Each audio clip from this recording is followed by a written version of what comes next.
سے لے کر افغانستان مدے تک امریکہ کو بہت باتیں بھی سنائی۔ عمران کا غصہ دیکھ کر سنسد میں جم کر تالیاں بجیں۔ پاکستان کو بھی بڑا مزہ آیا، لیکن کئی لوگ ہنسے بھی۔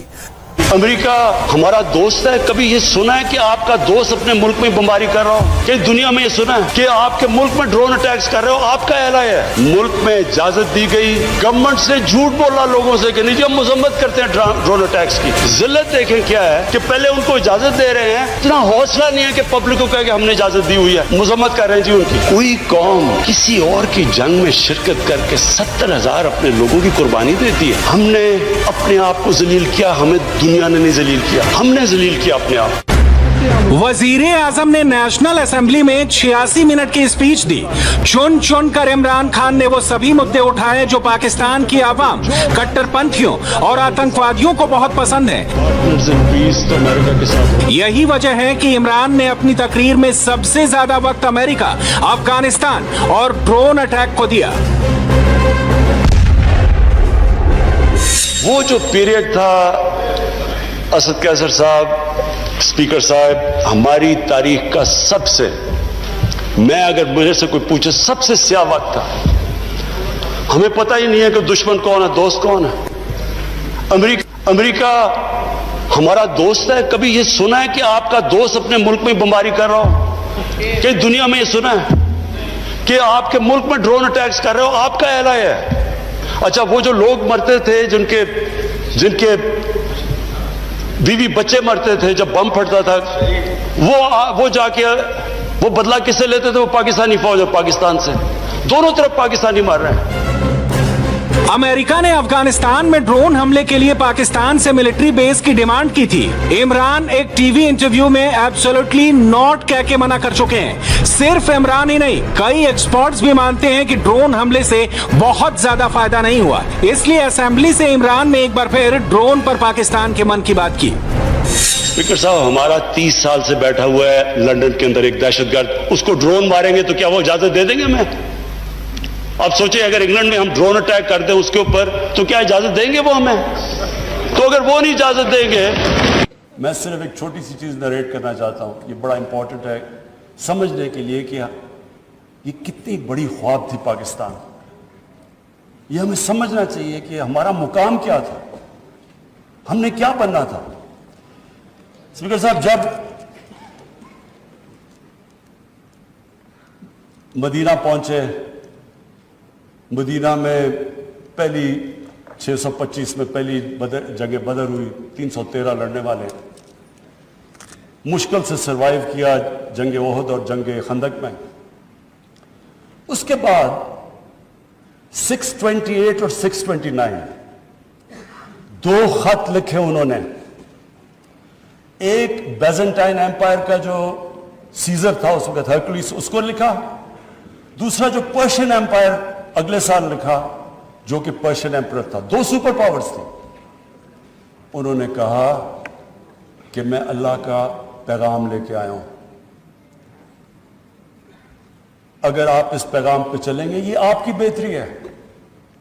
اب سوچیں کہ ایک چھوٹا سا جن کی حیثیت ہی کوئی نہیں، انہوں نے کیا ہمارے لیے کیا اس سے سبق ہے کہ لا الہ الا اللہ، اللہ کے سوا کوئی خدا نہیں ہے۔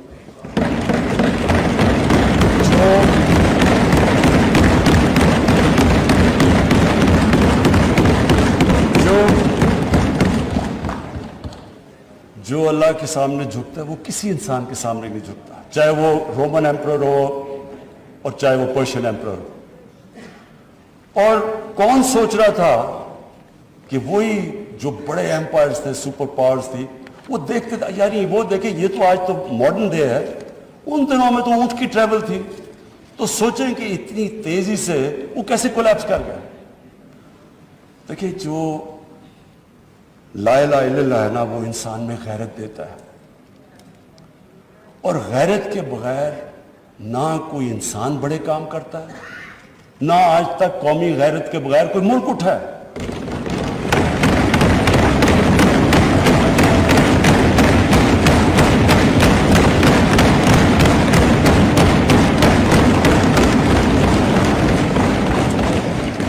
اسپیکر صاحب، میں آج جو ایک پیریڈ میں تب ادھر بیٹھتا تھا اسمبلی میں, ان لوگوں کے ساتھ ہی میں ہوتا تھا ادھر, اپوزیشن میں تب پیپلز پارٹی بھی ہوتی تھی وہاں میرے ساتھ.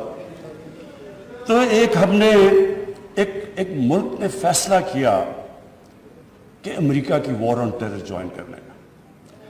میں آج اس کے اوپر اس لیے بات کرنا چاہتا ہوں کہ یہ میں بڑا, اگر میری ساری زندگی میں جو میں سب سے زیادہ پاکستانی ہوتے ہوئے مجھے ذلت فیل ہوئی ہے وہ اس ٹائم پہ ہوئی ہے, تو اس لیے میں آج اس کی بات کرنا چاہتا ہوں. ہم نے فیصلہ کیا کہ جناب ہم فرنٹ لائن سٹیٹ بن جائیں گے امریکہ کی وار آن ٹیرر.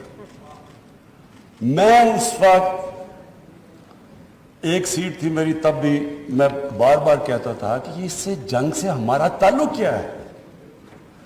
القاعدہ افغانستان بیٹھی ہوئی ہے, ملیٹنٹ طالبان افغانستان میں, ہمارے پاس تو وہ بھی نہیں تھے. ہم نے کیا کیا ہے کہ ہم ان کی جنگ میں شرکت کر دیں؟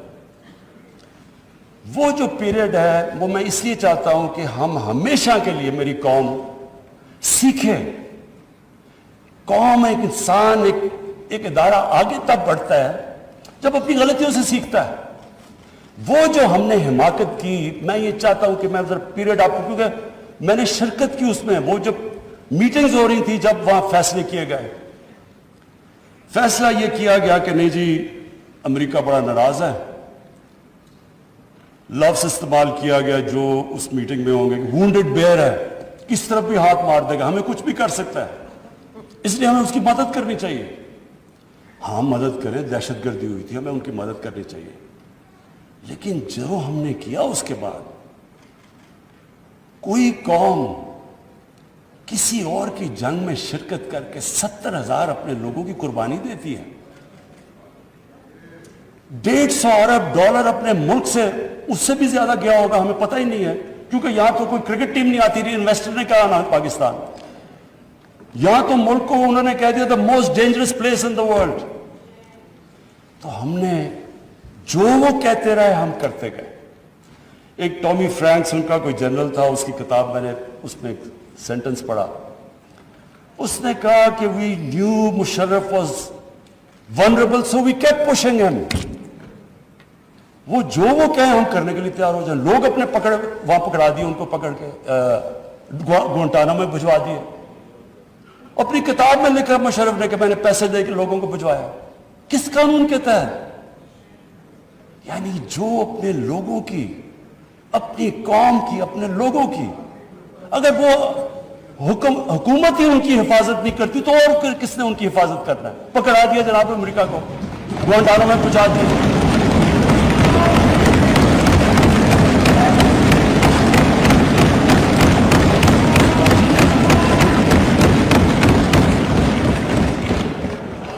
اور یہاں رکی نہیں بات. قبائلی علاقے میں جی وہاں تورا بورا کے بعد ان کے تھوڑے سے القاعدہ آ گیا.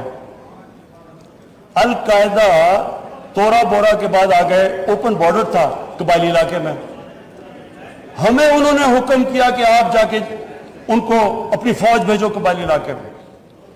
چند 100 القاعدہ کے پیچھے ہم نے اپنی فوج بھیج دی قبائلی علاقے میں.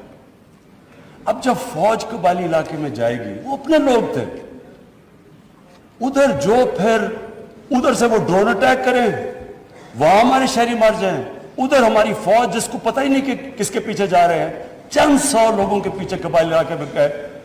اس کا نتیجہ کیا ہوا؟ آدھا ہمارا قبائلی علاقے کے لوگوں نے نقل مکانی کی. وہ قبائلی علاقہ ابھی تک کہیں ریکور نہیں کیا. میری طرح کا آدمی جو کہتا گیا کہ یہ غلط ہو رہا ہے, مجھے طالبان خان بنا دیا.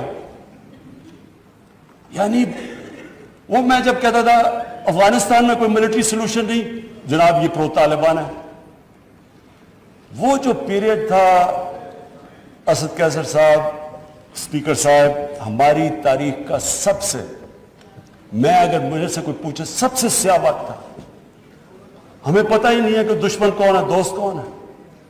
امریکہ ہمارا دوست ہے. کبھی یہ سنا ہے کہ آپ کا دوست اپنے ملک میں بمباری کر رہا ہو؟ کہ دنیا میں یہ سنا ہے کہ آپ کے ملک میں ڈرون اٹیکس کر رہے ہو؟ آپ کا اعلان ہے. اچھا وہ جو لوگ مرتے تھے جن کے बीवी बच्चे मरते थे, जब बम फटता था वो जाके वो बदला किससे लेते थे? वो पाकिस्तानी फौज और पाकिस्तान से, दोनों तरफ पाकिस्तानी मार रहे हैं। मैंने जब पूछा कि ये आप जब उठाता था ये क्या कर रहे हैं, क्यों इजाजत दी हुई है? वो आगे से कहते थे कि क्योंकि पाकिस्तान ही इनके पीछे जा रहा, लिहाजा हमें वो करना पड़ता है। स्पीकर साहब, हमारा 30 साल से बैठा हुआ है लंदन के अंदर एक दहशतगर्द, उसको ड्रोन मारेंगे तो क्या वो इजाजत दे देंगे हमें? अब सोचिए, अगर इंग्लैंड में हम ड्रोन अटैक करते हैं उसके ऊपर, तो क्या इजाजत देंगे वो हमें? तो अगर वो नहीं इजाजत देंगे,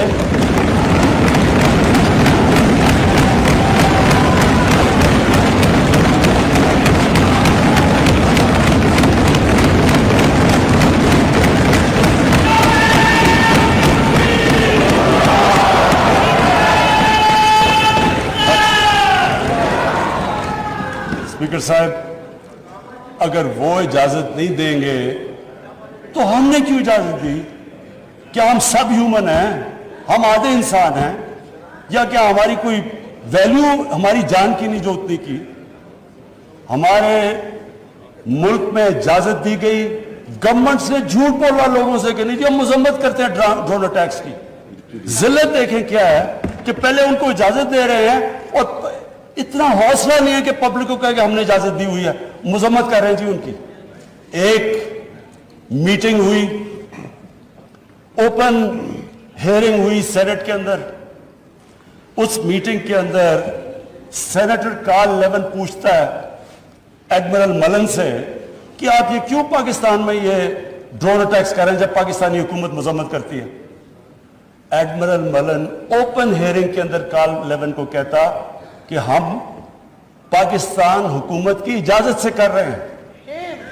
वो आगे से क्या कहता? अब ये शेम की तो ये बात है, वो आगे से कहता है कि क्यों पाकिस्तानी हुकूमत सच नहीं बोलती अपने लोगों से, क्यों दोगली है? और ये ओपन, स्पीकर साहब, ये ओपन कैबिनेट सेनेट की हियरिंग पे जो पब्लिक के अंदर होती है उसमें ये हो रहा है। हमने अपने आप को जलील किया, हमें दुनिया ने नहीं जलील किया, हमने जलील किया अपने आप। हम अगर आज उनको अमेरिका का क्या बुरा भला कहें जब आपने खुद इजाजत दी हुई थी अपने लोगों को मारने के लिए। फिर से मैं रिपीट करता हूं, मुझे कोई इंस्टेंस बता दें कि आपके मुल्क, आप उनकी मदद कर रहे हैं, आपके लोग मर रहे हैं उनके लिए और वो आप ही को बमबारी कर रहे हैं आपके मुल्क में, इसकी कोई दुनिया में मिसाल है? और ये हमने इजाजत दी। और स्पीकर साहब, फिर हम कहते हैं कि हमारी दुनिया में जी इज्जत नहीं है। जब उसामा बिन लादेन के खिलाफ ऑपरेशन किया अब्ताबाद में, मैं स्पीकर साहब ओवरसीज पाकिस्तानियों को जानता हूं, जितनी जिल्लत ओवरसीज पाकिस्तानी को, लोग कहते हैं हम छुप गए, हम दुनिया को फेस नहीं कर सकते थे कि पहले तो एक आप उनके लिए लड़ रहे जी हम आपकी फ्रंटलाइन स्टेट है, और फिर जनाब जब उसको यहां मारा तो क्या हमारा एला है हमारे ऊपर इतना एतमाद नहीं करता था कि हमें कह दे कि आप करें? तो क्या वो हमारे दोस्त थे या दुश्मन थे? सारी अवाम कंफ्यूज फिर रही है। और जिस तरह की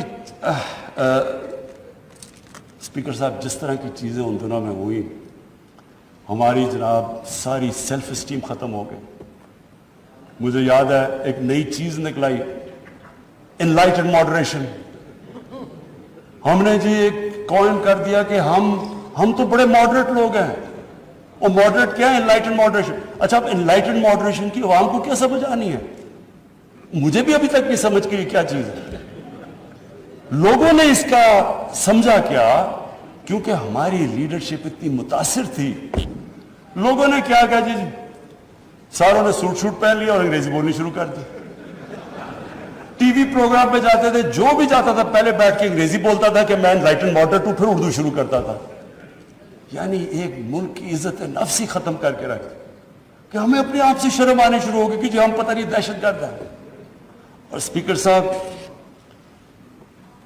हमें यह समझ लेना चाहिए कि जब, फिर से मैं रिपीट करता हूं, जो कौम अपनी इज्जत नहीं करती, दुनिया उसकी इज्जत नहीं करती।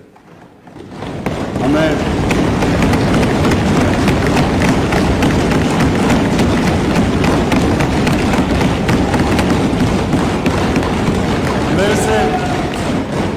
میرے سے پوچھا گیا جی کیا پاکستان بیسز دے گا امریکہ کو؟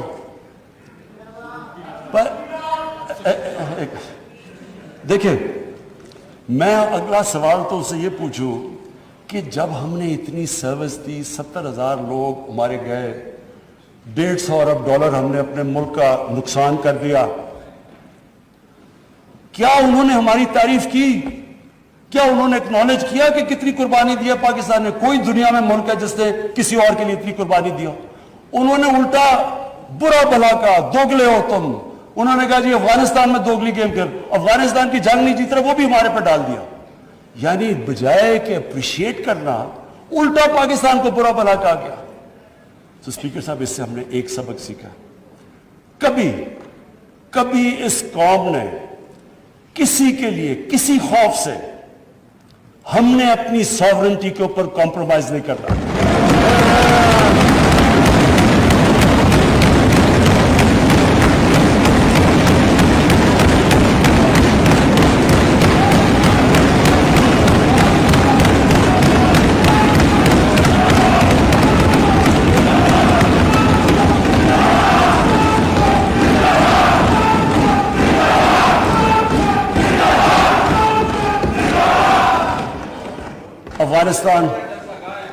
افغانستان یہ واقعی ہمارے لیے ایک بڑا مشکل اب وقت آ رہا ہے۔ میں اپنی ساری قوم کے سامنے ایک چیز کہنا چاہتا ہوں، ہم نے جتنی کوئی، اور اب یہ بھی میں کہہ دوں کہ ہمارا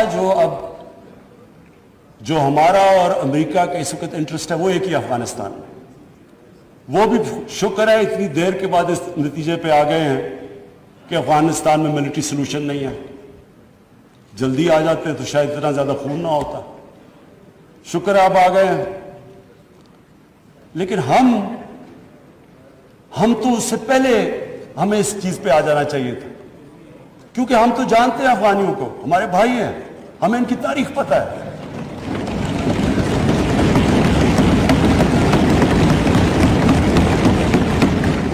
کبھی افغانستان نے باہر سے انٹرفیئرنس ایکسیپٹ نہیں کی، چاہے وہ انگریزوں کا دیکھ لیتے 19 سینچری میں، چاہے روسیوں کا دیکھ لیں، سوویٹس کا، اور چاہے یہ جو اتنی لمبی ساری امریکہ کی تاریخ میں سب سے بڑی جنگ کے بعد وہ بھی اس نتیجے پہ پہنچ گئے کہ کوئی ملٹری سلوشن نہیں تھا۔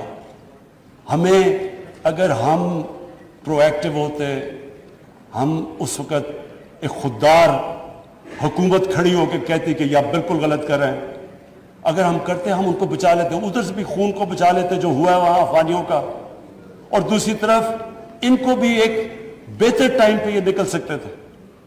اب ہوا کیا ہے کہ انہوں نے جب فیصلہ کیا کہ جی کوئی ملٹری سلوشن نہیں ہے، ایگزٹ ڈیٹ دے دی کہ ہم جا رہے ہیں۔ اب جب وہ جا رہے ہیں تو پاکستان کو کہہ رہے ہیں کہ جی کسی طرح اب ان کو ٹیبل پہ لے آؤ۔ ہمارے پاس کیا لیوریج ہے ان کو ٹیبل پہ لائیں سوائے کہ ان کے کوئی خاندان یہاں بسے ہوئے ہیں؟ کیا ان کے خاندانوں کو پکڑ کے جیلوں میں ڈال دیں؟ کیا کرے اور پاکستان تو صرف ان کو کہہ سکتا ہے نا کہ ملٹری سلوشن کے اوپر اگر آپ جائیں گے تو وہاں سول وار لمبی ہو جائے گی طالبان کو، اور سول وار لمبی ہوگی، افغانستان کی بھی تباہی ہے، اور پاکستان اس کے بعد وہ ملک ہے جس کو نقصان ہوگا۔ لیکن اس کے بعد جب وہ ڈیٹ دے چکے ہیں، اس سے زیادہ ہم لیوریج کیا کریں؟ اور مجھے بڑا افسوس ہوتا ہے، میں پریزیڈنٹ غنی کو بھی ملا ہوں، میں ان کے افغانستان بھی گیا، ان کے یہاں بھی لیڈرز کو ملا، میں ان کو سمجھا کے یہ کہہ چکا ہوں کہ ہمارا انٹرسٹ ہے افغانستان میں اس وقت امن ہو۔ ہم آگے اکانومی کا سوچ رہے ہیں، ہم سینٹرل ایشیا کا سوچ رہے ہیں، ہماری ریجنل ہماری ٹائز ہیں تاجکستان کے ساتھ، ازبیکستان کے ساتھ، ریلوے ہم بن رہے ہیں، ہم تو آگے کا سوچ رہے ہیں۔ تو ہم تو چاہتے ہیں امن ہو، ہم نہ کوئی اسٹریٹجک ڈیپتھ چاہتے ہیں افغانستان میں۔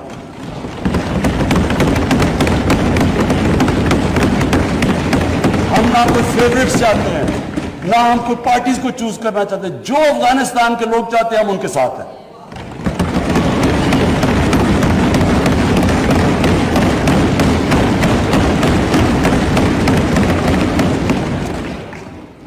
تو ہم پارٹنرز ان پیس تو امریکہ کے ساتھ ہو سکتے ہیں اور ہمیشہ رہیں گے، ہم پارٹنرز ان کانفلکٹ نہیں ہو سکتے۔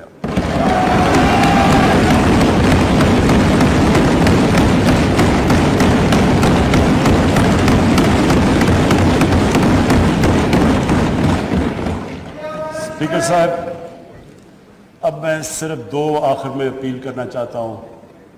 एक तो अपने ओवरसीज़ पाकिस्तानीज़ को सबसे पहले तो उनका शुक्रिया अदा करना चाहता हूँ कि जिस तरह उन्होंने रेमिटेंसेस, रिकॉर्ड रेमिटेंसेस पाकिस्तान में भेजी.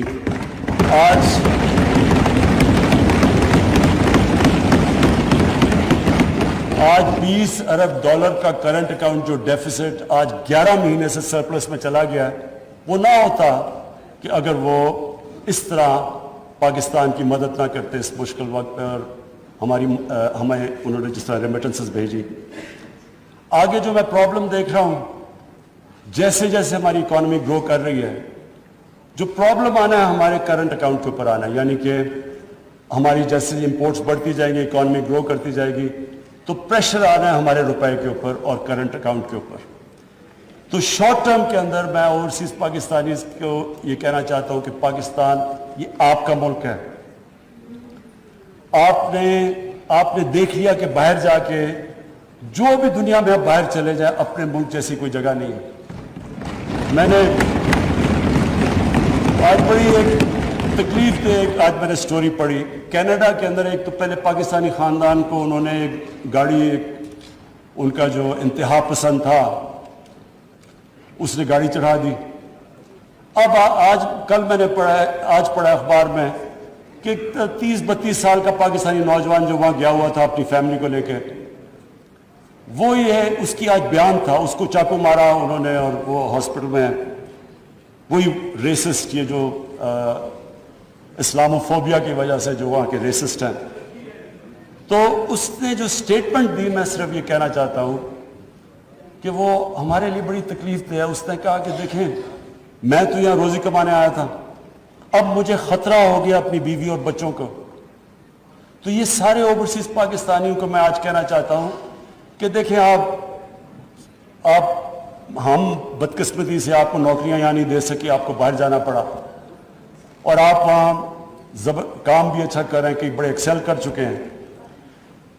लेकिन ये जरूरी है आपके लिए कि आपका मुल्क तकड़ा हो, कि अगर आपको मुश्किल पड़े इस तरह की, तो आपको ये हो कि मैं अपने मुल्क में वापस जा सकता हूँ. इसलिए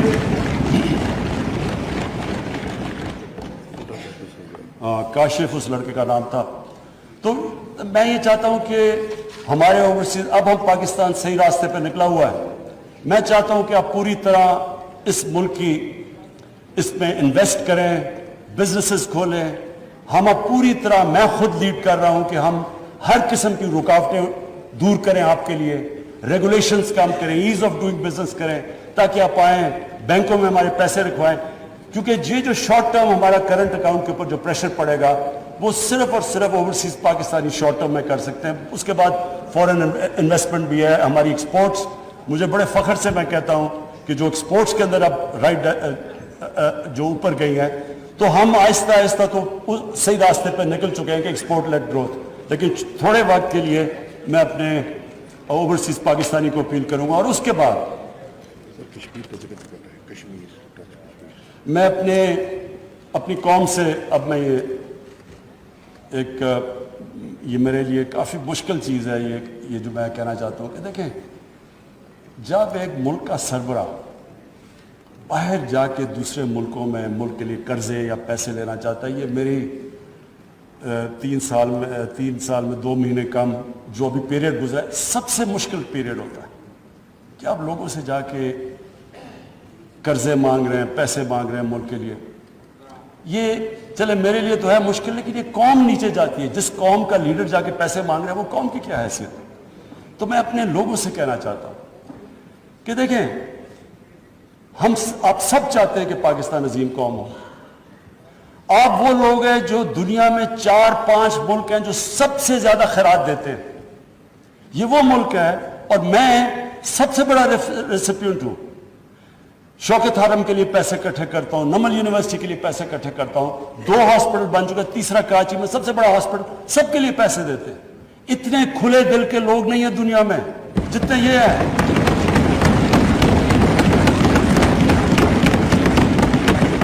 लेकिन स्पीकर साहब, जब टैक्स देना होता तो टैक्स नहीं देते. दुनिया में सबसे कम हम टैक्स देते हैं. 22 करोड़ हमारी आबादी है, मुश्किल से 22 लाख लोग टैक्स देते हैं। 22 लाख लोग कैसे उठा सकते हैं बोझ 22 करोड़ लोगों का? ये कैसे मुल्क आगे बढ़ सकता है? कैसे हम इंफ्रास्ट्रक्चर ठीक कर सकते हैं? कैसे ह्यूमन डेवलपमेंट कर सकते हैं? तालीम से कैसे कर सकते हैं जब पैसा ही नहीं है हमारे पास? अभी मेरे सारे MNAs बारी बारी मेरे पास आए प्रोजेक्ट्स लेके, कम से कम को 500 अरब रुपए के प्रोजेक्ट्स मुझे दे दिए, जी ये भी बना दो वो भी बना दो। तो कैसे बनाए जब पैसे नहीं है आपके पास? और पैसे तब आएंगे जब आप टैक्स देंगे ये लोग। मैं अपनी तरफ से सबको ये अश्योर करता हूं कि पूरा जोर लगा रहे हैं हम कि अपने ऊपर हम खर्चे ना करें। प्राइम मिनिस्टर हाउस के अंदर कितना हमने हाउस और उसके में 108 करोड़ रुपया 3 सालों में हमने अपना एक्सपेंस कम किया है। फेडरल गवर्नमेंट ने किया, 2 साल में पाकिस्तानी फौज ने अपना बजट फ्रीज कर दिया। हमने पूरी कोशिश की है ऑस्टेरिटी की, लेकिन अब कौम को सामने आना पड़ेगा। अगर हमने खुददार कौम बनना है, हमें टैक्स देना पड़ेगा। इसको जिस तरह आप इसको ज़कात को समझते हैं, जिस खुले दिल से ज़कात देते हैं, खैरात देते हैं, तो टैक्स, ये मैं इसलिए कह रहा हूं आज क्योंकि हम अब पूरा, मैं ये आज कहना चाहता हूं कि हमने पूरी छूट दी है बिजनेसेस को। मुझे इतना भी पता है कई बिजनेस ने इतना पैसा बनाया जितना कभी नहीं। खुद मुझे बिजनेसमैन ने कहा कि हमारा कभी इतना पैसा नहीं बना। तो ये जरूरी है, सब बिजनेसेस सबको कहता हूं कि आपको कंट्रीब्यूट करना चाहिए, पैसे दयानतदारी से पैसे देने चाहिए। हमारा काम है कि हम FBR को ठीक करेंगे कि FBR में हरासमेंट कम जो इशू है, ऑटोमेशन लेके आ रहे हैं इंशाल्लाह, ताकि इंसानों का कांटेक्ट ना हो। लेकिन अवाम का भी आपका काम है कि अगर आप दुनिया में खुददारी से फिरना चाहते हैं, हरे पासपोर्ट की दुनिया में इज्जत चाहते हैं, तो आपको अब उस तरह टैक्स देना पड़ेगा जिस तरह स्कैंडिनेविया के लोग देते हैं, जो कि आज खुशहाल माशरा है। खुशहाल माशरा तब तक नहीं होगा जब तक हम दयानतदारी से टैक्स नहीं देंगे। तो मेरी अपील है आज सबको कि हमारा टारगेट स्टिफ है।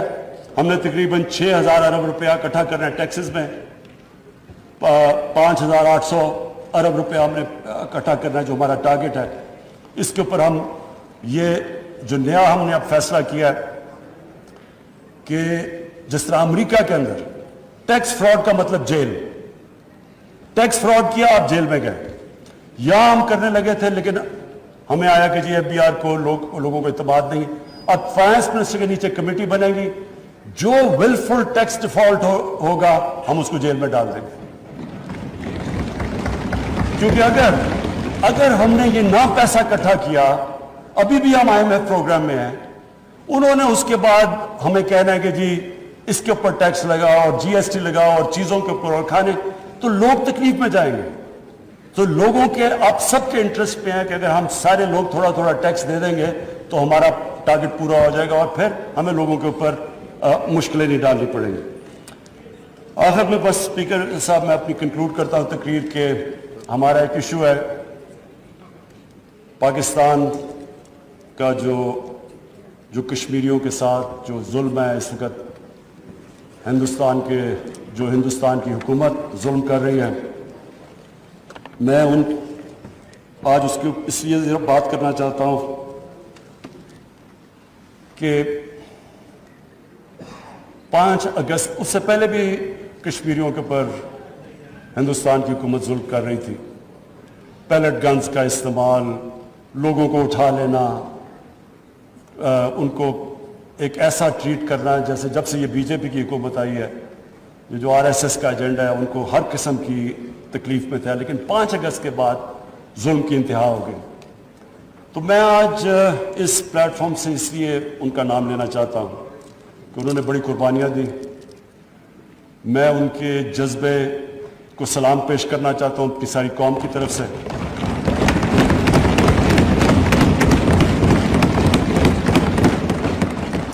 कोई नहीं ये समझ रहा था कि जिस तरह का उन्होंने जो 80 लाख कश्मीरियों के ऊपर 8 लाख हिंदुस्तान की फौज बैठा दी ऊपर जाके, और हर थोड़ी देर के बाद एक जुडिशल किलिंग करते हैं, उनको डराया धमकाया, लोगों को, नौजवानों को पकड़ के बाहर ले गए, उनकी लीडरशिप को अंदर डाला।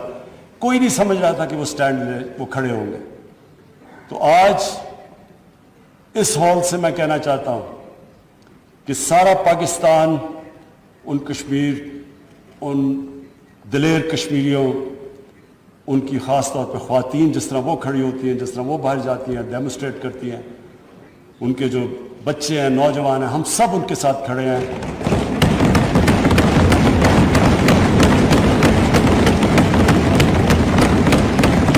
اور جو مرضی لوگ کہیں کہ جی یہ کچھ کرنے لگے ہیں کمپرومائز، کسی قسم کی، جب تک ہم ہندوستان سے ڈپلومیٹک ریلیشن شپ بحال نہیں ہوگی، جب تک جو 5 اگست کے انہوں نے جو قدم اٹھائے ہوں وہ واپس نہیں لیں گے، تب تک